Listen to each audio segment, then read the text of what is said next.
Buenas, hoy nos Hola, encontramos acá con José Adalberto Miño, excombatiente de Malvinas. Gracias por acompañarnos hoy. hola, es un placer para mí. Ya pasaron 41 años del comienzo de la Guerra de las Islas Malvinas. ¿Cuál fue tu reacción cuando te enteraste que tenías que ir a la guerra?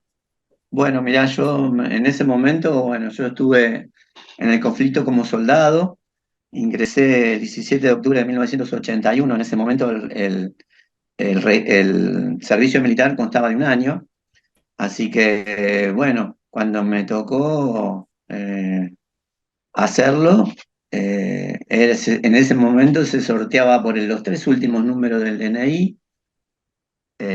Me tocó el 712, un número bastante grande, así que sabía que obviamente no me podía salvar en ese momento. Así que, bueno, habré estado unos meses en el cuartel cuando estaba haciendo una guardia, justamente esa noche cuando me enteré por radio que se habían ocupado las Malvinas.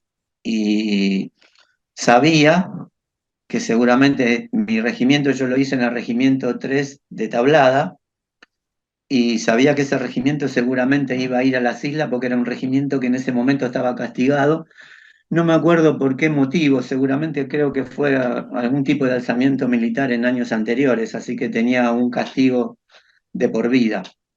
Así que por más que nosotros estábamos en la provincia de Buenos Aires, movilizarnos hasta el sur era como por ahí no se entendía, porque hay muchos regimientos en el sur del país que estaban más cerca como para movilizarse y sin embargo nosotros sabíamos que teníamos que ir. Claro. Así que sabía que, bueno, iba a ser, no sé con lo que me iba a encontrar, pero después de esa guardia, al día siguiente me escapé del regimiento, haciendo otra guardia también, y me fui a despedir de mis abuelos. Yo vivía con mis abuelos en ese momento, porque sabía que nos íbamos a ir, así que me fui a despedir y volví antes de las 6 de la mañana, que era cuando se tocaba Diana y cuando nos hacían la formación y demás. Así que, bueno, les conté que seguramente no sé si los iba a volver a ver, así que fue un momento muy, muy feo para mí hacer eso. Claro, me Y imagino. bueno, me presenté ahí antes de las 6 de la mañana, bueno, y después empezó toda la movilización, que era en cuanto al equipamiento del regimiento, y sabíamos que nos íbamos a movilizar.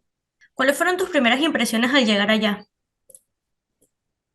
Eh, Nosotros nos salimos del regimiento hasta Palomar. En Palomar nos subieron a un avión de Aerolíneas Argentinas sin asiento. Fuimos todos ahí y llegamos a Río Gallegos, hicimos una escala en Río Gallegos, bajamos ahí, estuvimos unas 2 horas más o menos, nos dieron un guiso caliente, eh, nos volvimos a subir de vuelta y ahí en menos de una hora estuvimos en Malvinas y llegamos como a las 2 y pico de la mañana, 3 de la mañana, una cosa así. Con mucho frío, nos dejaron ahí en la pista y no, en realidad no sabían qué hacer con nosotros, porque ya había bajado otro regimiento, así que era mucha desorganización. Y hacía mucho frío, así que ahí nos cambiamos de ropa, nos pusimos los guantes que teníamos y nos hicieron sentar ahí en la pista, espalda con espalda, y esperar órdenes. Así que era bastante desorganizado, no sabíamos qué íbamos a hacer en ese momento con nosotros. Claro.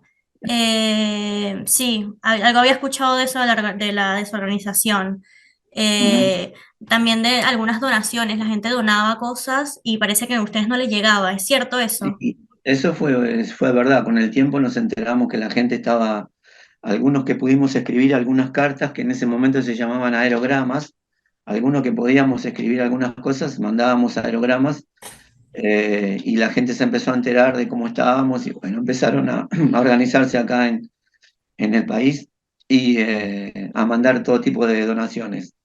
No, a nosotros no nos llegó nada. No Y llegó nada. nosotros nos tocó la posición de Sapper Hill y Monte William, más o menos unos 10 12 kilómetros de Puerto Argentino.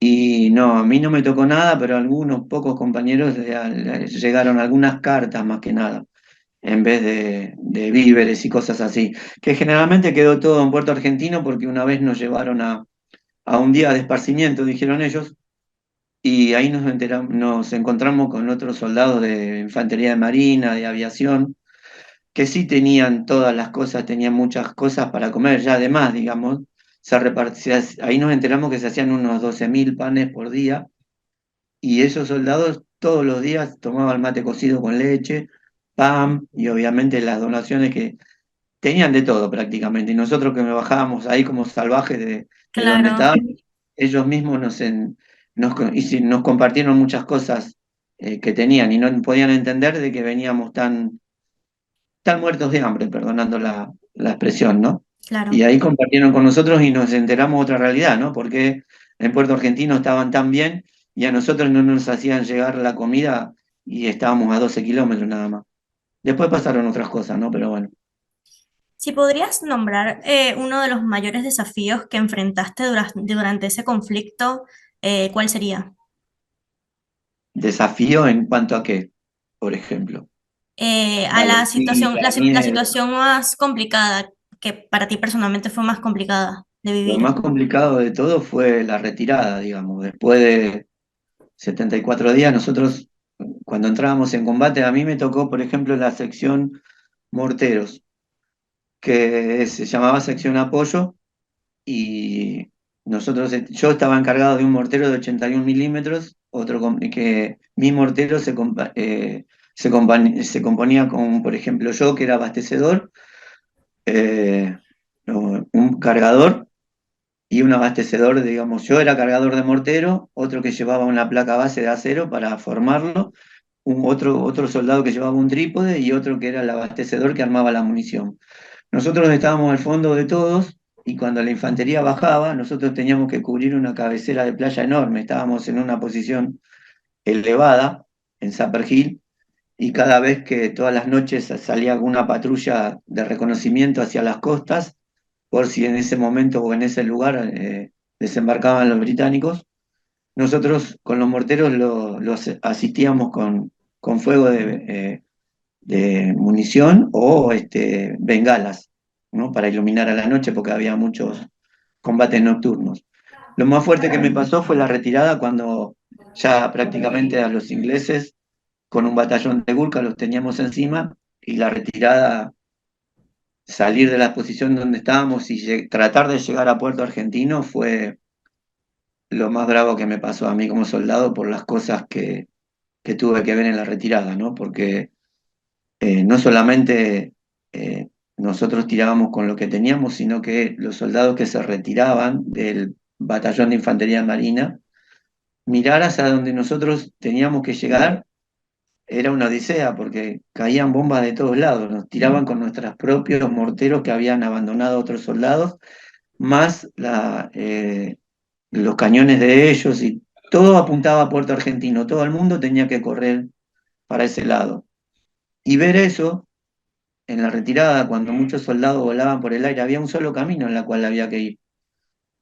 Y saber que tenían que pasar por ahí, entre medio de las bombas, eso fue muy fuerte. Ver compañeros que te pedían una mano, que los ayudes, y ahí me di cuenta que todas las películas de acción que había visto de guerra no eran así. Y eso me marcó hasta el día de hoy, ¿no? Porque o decís, ¿me salvo yo o salvo a alguien? Y si trataba de salvar a alguien, te caía una bomba al lado o te caía encima. Sí, los podía Mucha, matar a los dos. a los dos, a los tres, había mucha Claro. gente que te pedía por la madre, te pedía, y vos pasabas y era una mitad de cuerpo que te hablaba, ¿entendés? Y vos te tirabas la mano y todos pedían por la madre, todos pedían ayuda. Y llegaba un momento que vos, ¿qué mano podías dar si era medio cuerpo que te hablaba? Y así sucesivamente, correr, tirar todo el armamento, y después la gran sorpresa de que cuando estás llegando al puerto argentino, los ingleses los tenías arriba con helicópteros apuntándote, y si hubieran querido, hubieran jugado el tiro al blanco con nosotros. Y sin embargo no lo hicieron. Y ver que muchas veces eh, esos ingleses que eran tus enemigos te trataban mejor que tus propios oficiales y suboficiales. Te digo esto porque si vas a escuchar a otros excombatientes hay muchas historias, no es lo mismo lo que te cuente un aviador, lo que te cuente un infante de marina, lo que te cuente un soldado como yo que estuvo en esas posiciones, o lo que te cuente algún soldado que estuvo en Puerto Argentino, o en Darwin, o en Ganso Verde, o en Bahía San Carlos. Todos tuvimos vivencias muy diferentes. Y a mí me tocó tener jefes muy malos, pero muy malos.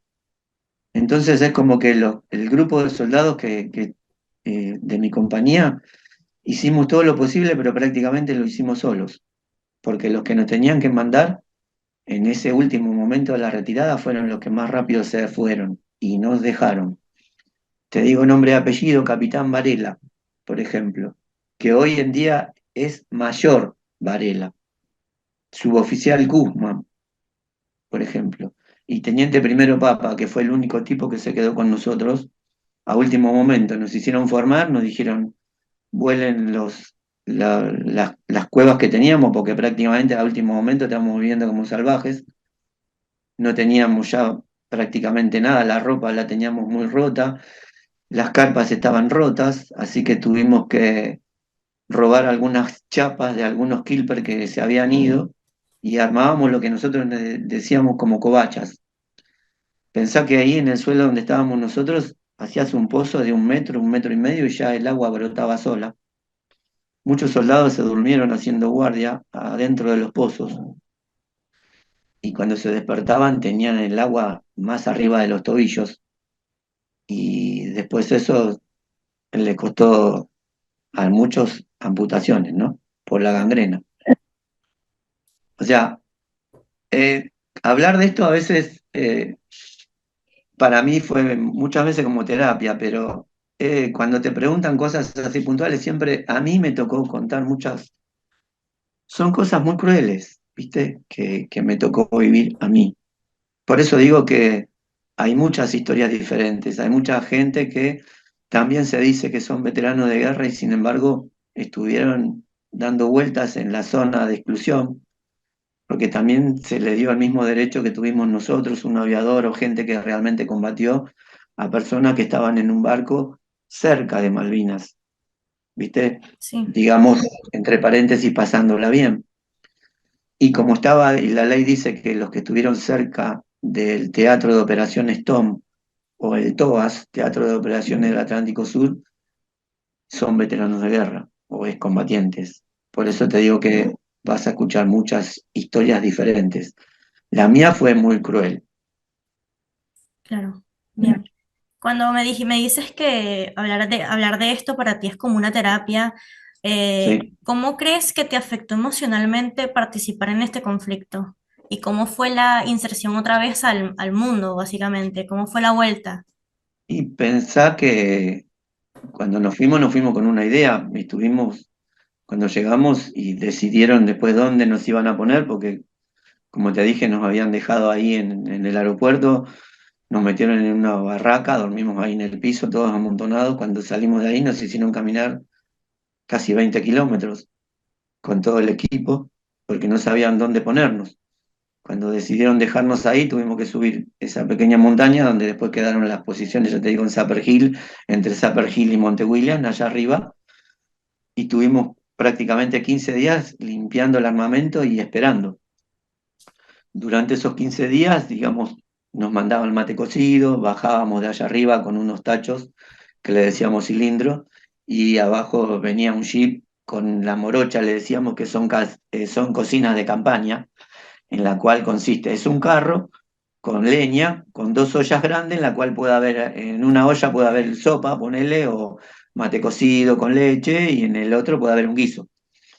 Y a la mañana nos traían eso y al mediodía nos traían comida y a la noche nos llevaban también comida. O sea que durante 15 días estuvimos esperándolos y comimos bien, digamos. Pero después cuando empezaron los primeros bombardeos y ya empezó, digamos, a entrar en combate directo con ellos, ya se cortó ese tema. Ya no nos llevaban tanta comida, ya prácticamente, en una palabra, nos habían abandonado Claro, a mi compañía, ¿no? Imagínate lo que puedes llegar a sentir cuando tus jefes, los que te nombré anteriormente, tenían la mejor carpa, tenían un baúl grande en la cual cuando nos llevaban ese carro que nos llevaba comida, llevaba algunas cosas como por ejemplo latitas de gaseosa, queso, paquete de galletita, café, la guardaban ellos en un baúl grande que tenían al lado de la carpa y no la repartían. Nosotros éramos 185 soldados ahí arriba. ¿Sabés lo que llegaron a hacer? Por ejemplo, eso te da mucha bronca, porque vos pensás que los enemigos los ves porque ellos todas las noches ponían los barcos a 20, 25 kilómetros y bombardeaban todas las noches. Y todos los proyectiles, imagínate, durante más de 2 meses bombardear una zona y vos rezar para que no te caiga en el pozo donde estás viviendo. No te traen comida, tu jefe no te dan lo que habría que repartir. Un día nos hicieron formar, nos hicieron poner las manos así, las dos manos así, y nos dieron 2 cucharaditas de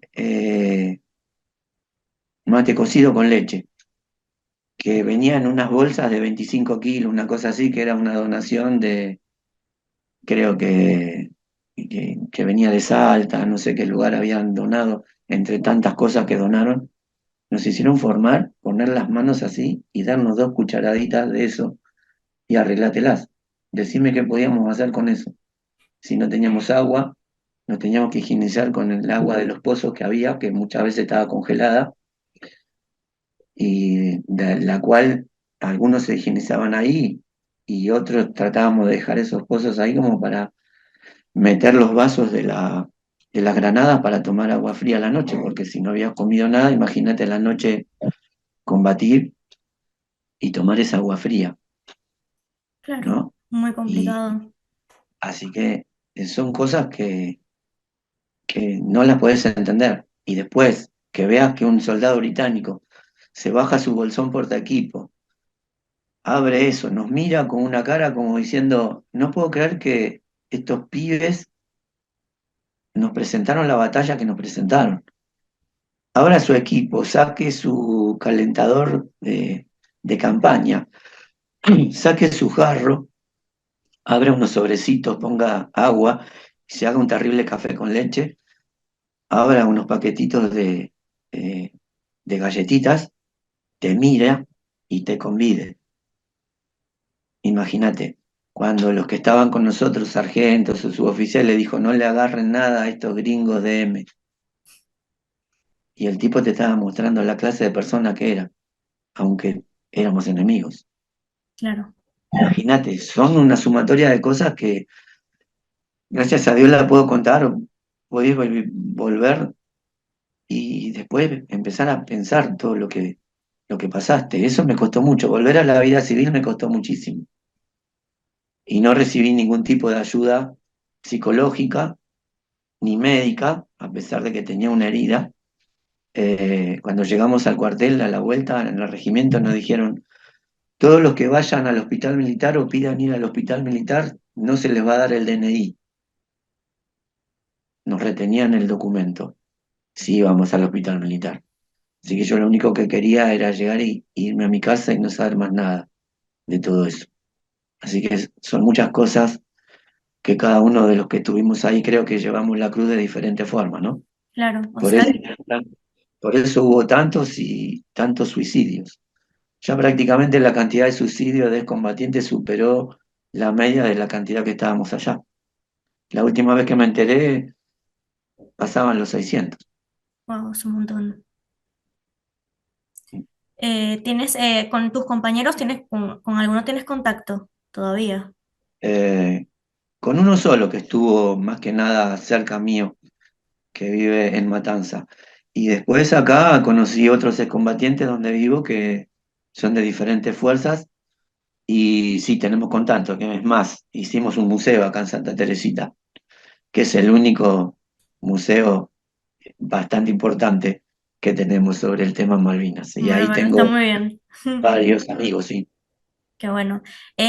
¿Fuiste a algún grupo de ayuda o algo? ¿O decidiste tú mismo internalizar lo que te pasó y con el tiempo sobrellevarlo y sobrevivir, básicamente? ¿O fuiste a Sí, algún grupo de ayuda o algo así? No fui a ningún grupo de ayuda. Me costó mucho, tuve más de 3 meses y pico sin salir a la calle. Me costaba mucho salir. Después de 3 meses y algo me animé a salir con mi abuela, que es la que me insistía, por ejemplo, para que la lleve a cobrar la jubilación con ella ahí en Ramos Mejía. Así que me llevó de la mano como si fuera un chico. No, fue muy fuerte eso, salir de golpe. Prácticamente era como empezar a caminar. Me sentí una criatura rara porque íbamos caminando por Ramos Mejía al banco y la gente que pasaba al lado era como que, no, la verdad que no la pasé bien, me costó mucho eso y ellos me ayudaron muchísimo después a la vuelta, salir de vuelta a la vereda, algunos amigos que tenía, venir a casa a charlar, no escuchar música fuerte, o sea, me costó mucho, la verdad que fue mucho más la ayuda que me dieron mis abuelos y algunos pocos amigos que tenía en ese momento y no, la verdad que me la banqué sola. Muchos años después, me enteré que teníamos una ayuda psicológica en el año 92, que teníamos que ir al Hospital Parisien. Me llegó una carta como diciendo que nos invitaban a, si necesitábamos algún tipo de ayuda psicológica. Yo digo, pero un poco tarde, 10 años después. Y la verdad que no fui porque sentí el temor de que, digo, estos van a, no sé, conocer cosas de mí, van a querer averiguar cosas. La verdad que no me sentí cómodo después de lo que había pasado, no les creí lo que podían llegar a hacer y no fui. La verdad que no. Después conocí una psicóloga que vino acá a la costa a tratarnos a nosotros y ahí, bueno, conocí a una excelente psiquiatra que sí, la verdad que pudo sacar muchas cosas de mí que nunca le había contado a nadie. Así que le agradezco hasta el día de hoy su ayuda. Bueno, es importante hablar, ¿no? Pero bueno, con una experiencia Y así, me imagino que debe costar un montón. mira, yo 10 años después pude hablar de Malvina en un acto escolar. Yo había dejado el secundario hace muchos años y en el año 91, 92 y 93 me metí en el CENS. Ya estaba casado y había dejado la secundaria en segundo año y me había dedicado a trabajar.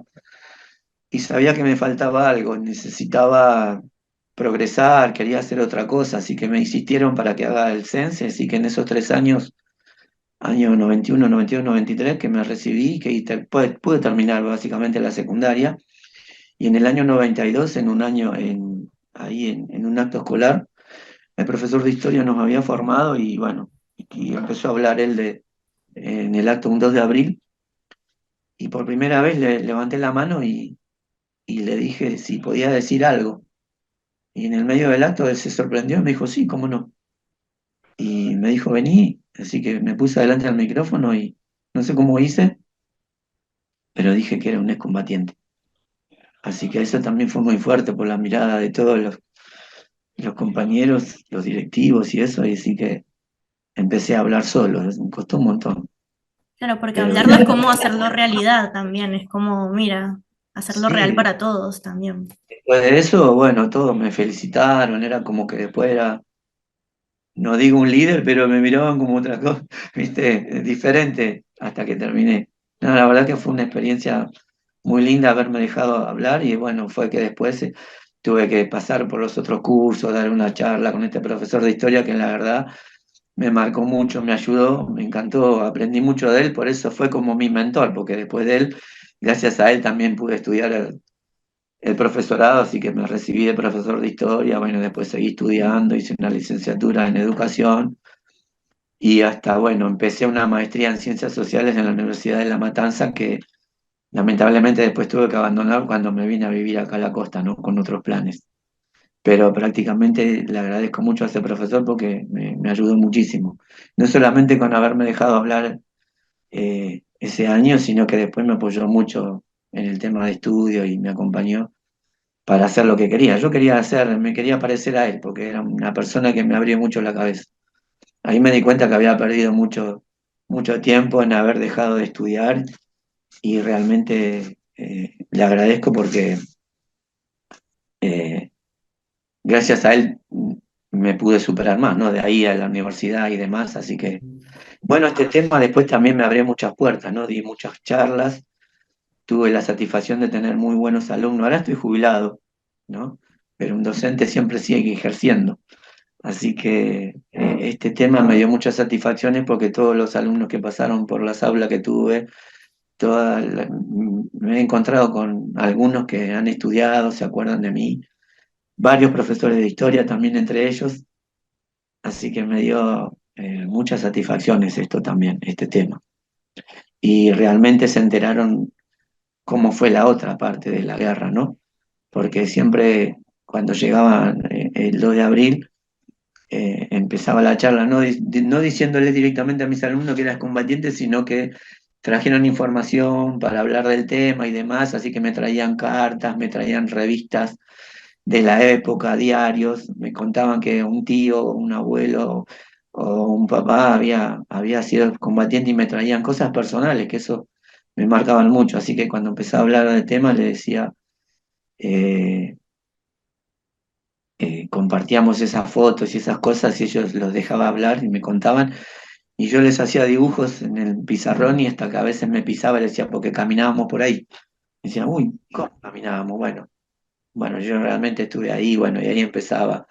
Así que me dio muchas satisfacciones eso también, ¿no? Que ellos se enteren de cómo fue la otra parte de la guerra. Claro, que es muy importante también que sepan. ¿Qué enseñanzas crees que sacaste de todo esto? Eh, a mí me ayudó a ser mejor persona, creo, porque valoré muchas cosas que en ese momento no valoraba. Pensá que uno a los 18 años, 19 años, tiene otras cosas en la cabeza. En esa época lo único que pensabas eran en trabajar, salir a bailar, tener unos mangos, tratar de comprarte tu autito, ¿no? Divertirte y nada más. Pero esto fue como un antes y un después, ¿no? Encontrarte con chicos de tu misma edad, compartir todas esas noches, esas esperas o esos momentos que teníamos para contarnos nuestras cosas y para contar la vida de cada uno y que después decís, ¿qué voy a hacer si volvemos y qué no voy a hacer más cosas que hice antes? Cada uno compartíamos anécdotas en las cuales soñaba con que no le ibas a hacer más un desplante a tu mamá cuando te ponía, por ejemplo, un plato de guiso en la mesa y vos decías, no quiero guiso, no me gusta esto. Yo quiero churrasco con papa frita, por ejemplo.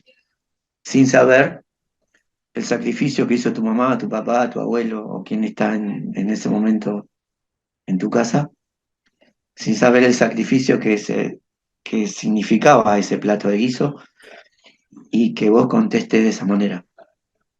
¿Viste? Esas cosas que cada uno de nosotros habíamos hecho, que sabíamos que estaban mal, es como que nos contábamos las miserias todos y yo creo que venimos, los que volvimos con un arrepentimiento terrible, ¿no?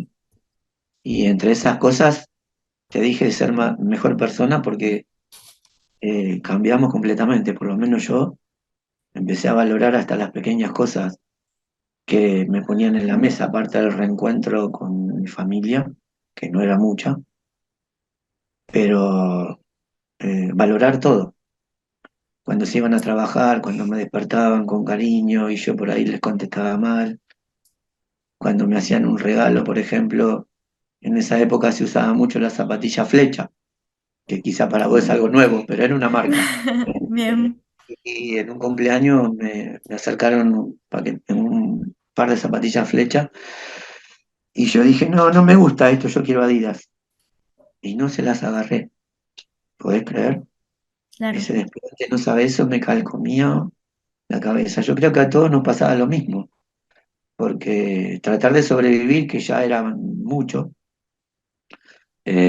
acordarte de todas las cosas malas que hiciste, yo creo que cada uno vino con esa cruz encima. Pero a mí me hizo cambiar completamente como persona. claro. Bueno, eso está buenísimo y es obvio que algo así te va a cambiar y también te va a mejorar como persona. ¿Qué Ujú. mensaje te gustaría transmitir a las generaciones más jóvenes sobre la importancia de recordar esto? Alguien que, no sé, capaz las generaciones más chicas que la mía todavía no saben nada mucho del tema.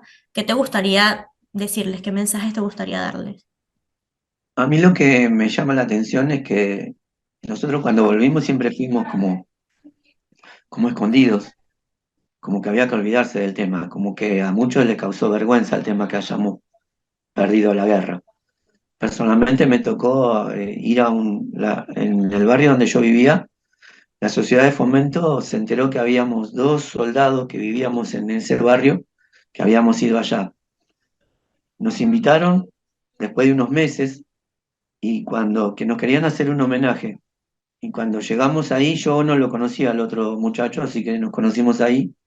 Había mucha gente, la del barrio El Rocío, me acuerdo, en Bosques, y, y hubo gente que se acercó y nos dijeron, por ustedes perdimos la guerra. Cuando mucha gente te quería agasajar, te felicitaba y todo, siempre había alguno que te decía, por ustedes perdimos la guerra. ¿Viste? Esas cosas que vos decís, pero ¿yo qué hice? Yo creo que di lo más que pude, hice todo lo que pude hacer. Pensá que cuando a mí me dieron el armamento que tenía, el mortero que te conté de 81 milímetros, cuando me dieron eso, eh, esa, ser parte de ese mortero que yo no entendía cómo era, cómo funcionaba, porque a la mayoría les dieron fusiles, ametralladoras, y a mí me tocó ese pedazo de fierro que era un caño, ¿sí? En la cual tenía que cargar otro soldado con una placa base y otro soldado con tres fierros que eran tres patitas para armar ese mortero. Eh, Cuando me tocó eso, yo le doy vuelta a ese mortero y en la parte de abajo decía 1942. Combatí con eso. 40 años de antigüedad tenía ese fierro. Era un rezago de la Segunda Guerra Mundial.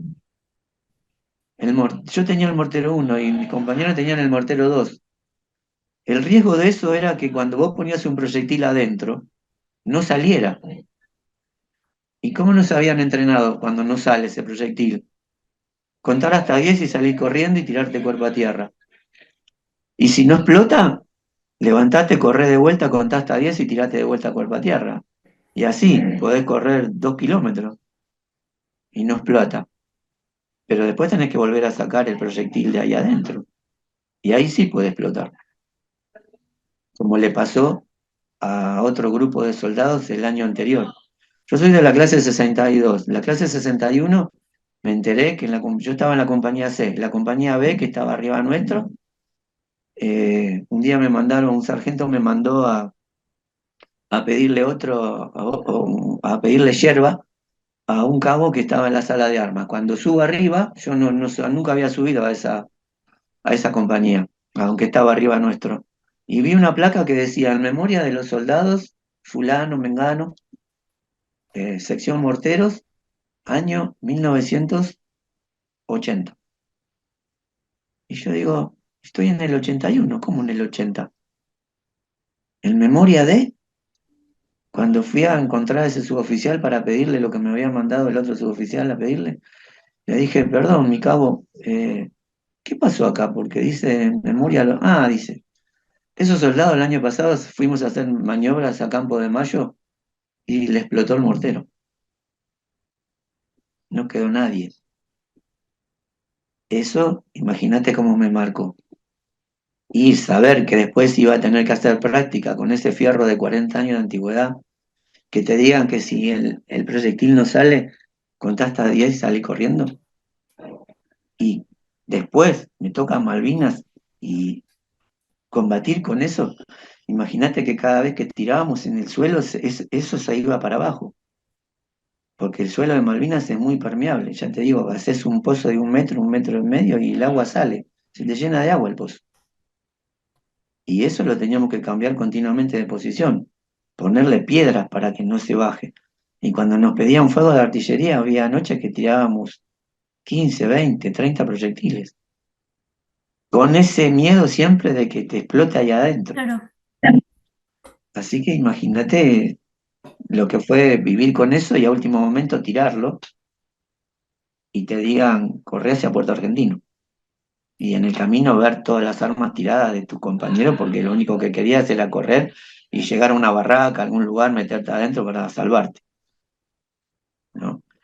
Eh, Vos me decís que ¿qué les contaría? ¿Qué mensaje? Después de 40 años, recién el año pasado, vi que se le está dando mucha, eso es lo que me gusta, que le dan mucha más participación al tema Malvinas. Tiene mucha más llegada a la gente, han salido muchos más libros en cuanto al tema Malvinas. Dejaron de escondernos, ya que nos escondieron durante tanto tiempo. Eh, Sé que ahora el tema Malvinas se está haciendo más intenso en las escuelas y por lo que leí también por ahí en las universidades ya se está dando como una cuasi materia, ¿no? Prácticamente hablar del tema. Eso me parece muy interesante, de que dejarle más mensajes a las nuevas generaciones que no tienen ni idea con esto. Nosotros te decía que con el tema del museo estamos muy contentos porque recibimos a muchas escuelas, desde chicos del jardín hasta prácticamente toda la secundaria, y muchos turistas que nos vienen a visitar se están llevando una buena impresión de nuestro museo y de las cosas que les explicamos, lo que les mostramos y demás. Así que estoy contento con eso porque veo que se le está dando mucha más difusión al tema. Y eso es importante porque hay mucha gente que no tiene ni idea de lo que pasó, ¿no? Porque los chicos te das cuenta cuando nos preguntan cosas y no tenían ni idea de lo que había pasado. Así que los veo con mucha atención, así nos agradecen mucho también. Así que eso me encanta, que se le esté dando la difusión en este momento. Y que siga así entonces, que no se olvide básicamente esto. Por supuesto, esto no se tiene que olvidar, ¿no? Fue una lucha muy, muy importante, así que escuchar a algunos políticos que no le den tanta importancia a este tema, que se haya luchado tanto hasta en el Congreso para que nos escuchen a los veteranos de guerra, lo que estamos haciendo. Eh, a veces te duele esas cosas, ¿no? Que algún político te haya dicho en algún momento, no hace mucho tiempo, bueno, las Malvinas se las regalamos si la quieren, total, si nos mandan las vacunas, ¿viste? Cosas así. Eh, y, Fuertes. son, y son políticos, ¿viste? Es increíble escuchar ese tipo de cosas. Pero bueno, eh, se están haciendo las cosas bien, por lo menos nosotros estamos haciendo las cosas bien. Yo quisiera, obviamente, que esto sea mucho más grande y que no se olvide, ¿no? Yo creo que ahora el tema de la difusión es muy importante y que nos dejen a nosotros también dar los testimonios, los pocos que quedamos, porque ya dentro de unos años ya vamos a quedar menos, ¿no? Entonces, que se escuche la verdadera historia, ¿no? Eh, el que quiera saber cómo es la verdadera historia, quien quiere oír, que oiga, ¿no? Porque ellos cuentan su historia, el lado británico cuenta su historia, ¿no? Pero nosotros también tenemos de este lado para contar nuestra historia. Bueno, acá tenemos esta entrevista para que todos escuchen tu historia. José, muchas gracias por tu tiempo y por compartir este testimonio con nosotros. Te agradezco un montón y nada, muchas Bueno, gracias de verdad. bueno, espero que te sirva. Te agradezco mucho también esta oportunidad porque me has hecho hacer un poco de terapia hacía rato que no la hacía aparte de acá del museo, pero sé que esto es importante para tu universidad, para tu parte de materia. Te agradezco también eso. Te deseo lo mejor en tu carrera, Muchas que te gracias. vaya muy bien. Y bueno, cualquier cosa que necesites, Dale, perfecto. estoy a tus órdenes, ¿eh? Bárbaro. Muchas gracias, Nos José. Nos vemos. vemos. Nos vemos, suerte. Igual.